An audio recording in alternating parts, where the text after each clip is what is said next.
Hello friends, मेरा नाम अंकित वर्मा है। इससे पहले आप मुझे और बहुत सारी वीडियोस में देख चुके हैं जो मैंने बिजली विभाग के करप्शन और ज़्यादा राशि के बिलों के ऊपर बनाए हैं।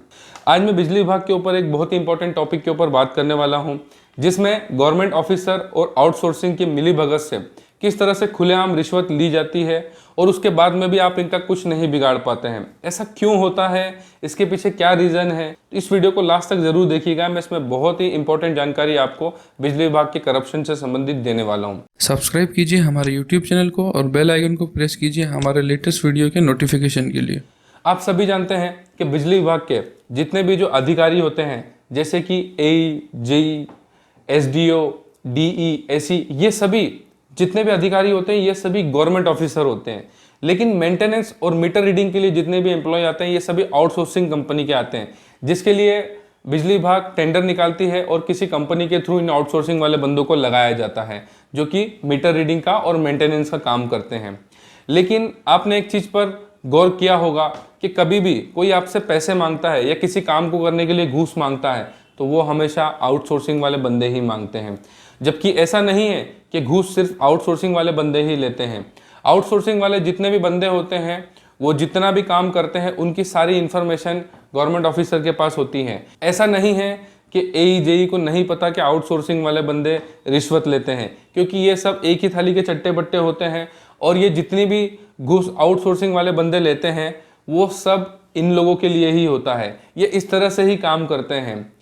आप कभी भी बिजली विभाग में कुछ भी काम करवाना चाहते हैं तो जो आउटसोर्सिंग वाले बंदे होते हैं यही आपसे घूस लेते हैं, यही आपसे खर्चा पानी या घूस लेते हैं। और इसमें से 60 से 70% जो होता है उन अधिकारियों को ही जाता है जिनके लिए ये काम करते हैं। क्योंकि देखिए, एक मीटर रीडर और एक जो लाइनमैन होता है, मीटर रीडर का काम सिर्फ मीटर रीडिंग लेना और उसकी डाटा की जो एंट्री होती है वो जोन पर देना होता है। ऐसे ही जो मेंटेनेंस वाले बंदे होते हैं उनको भी जोन से बताया जाता है कि आपको कहाँ कहाँ पर किस किस फॉल्ट को ठीक करने के लिए जाना है। तो इस तरह से अगर हम बात करें तो जो मीटर रीडर और जो मेंटेनेंस वाले बंदे होते हैं वो जोन के अंदर कोई भी ऑफिशियल वर्क नहीं कर सकते हैं। लेकिन आप कभी भी कोई मीटर चेंज करने का काम हो या कोई कनेक्शन लेने का काम हो या कुछ करेक्शन कराने का काम हो, उसके लिए ये आउटसोर्सिंग वाले बंदे आते हैं और ये आपसे कोई भी पैसा मांगते हैं और ये आपका काम करवा देते हैं। और जितने भी जो मीटर रीडर होते हैं या मेंटेनेंस वाले लाइनमैन होते हैं आउटसोर्सिंग वाले, ये ऑथोराइज्ड नहीं होते हैं ऑफिशियल वर्क करने के लिए। मतलब जो काम जोन के अंदर से होता है ये मीटर रीडर और मेंटेनेंस वाले बंदे नहीं करा सकते हैं। लेकिन जब आप इनको रिश्वत देते हैं तो ये आपका काम कर देते हैं। इसका मतलब ये है कि काम तो जोन से ही हो रहा है, तो जो आपने पैसे दिए हैं ये जोन में उसका कुछ शेयर तो ज़रूर देगा, तभी तो आपका काम हो रहा है।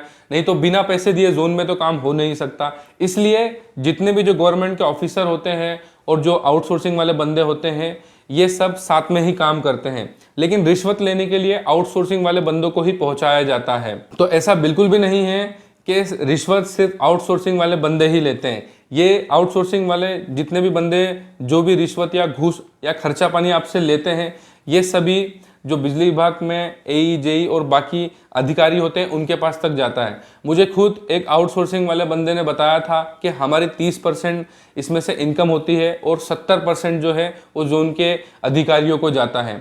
मतलब कि ये जितने भी घूस खर्चा पानी रिश्वत जो भी लेते हैं उसमें से 70% जोन के जो अधिकारी होते हैं उनके पास जाते हैं।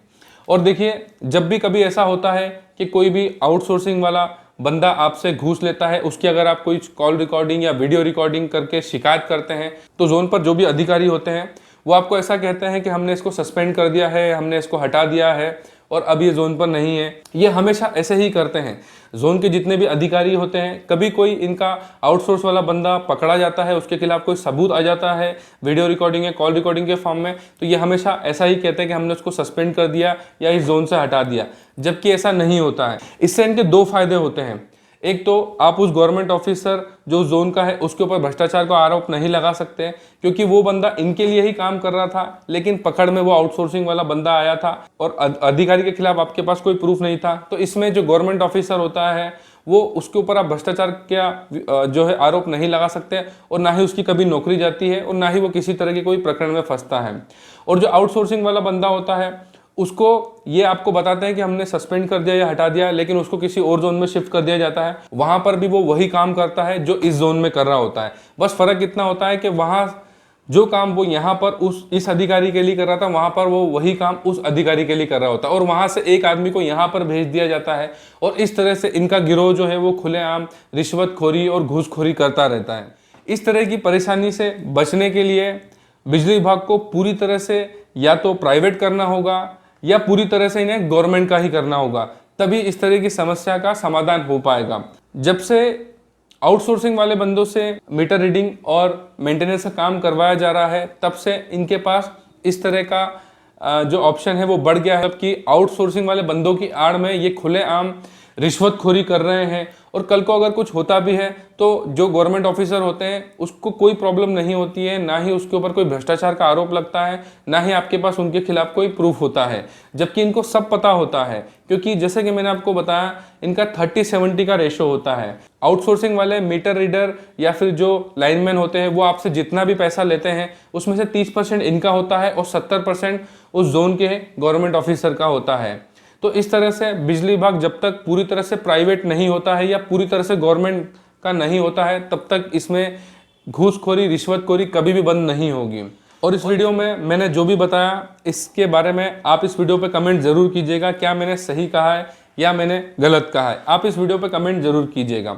विद्युत उपभोक्ता की जागृति और उनके संरक्षण के लिए हम इस तरह की वीडियोस बनाते रहते हैं, इसलिए हमारी वीडियो को आप ज्यादा से ज्यादा शेयर कीजिए, क्योंकि अभी ऐसे और बहुत लोग हैं जिन्हें हमें बिजली विभाग की लूट से बचाना है। और वीडियो देखने के लिए बहुत बहुत धन्यवाद।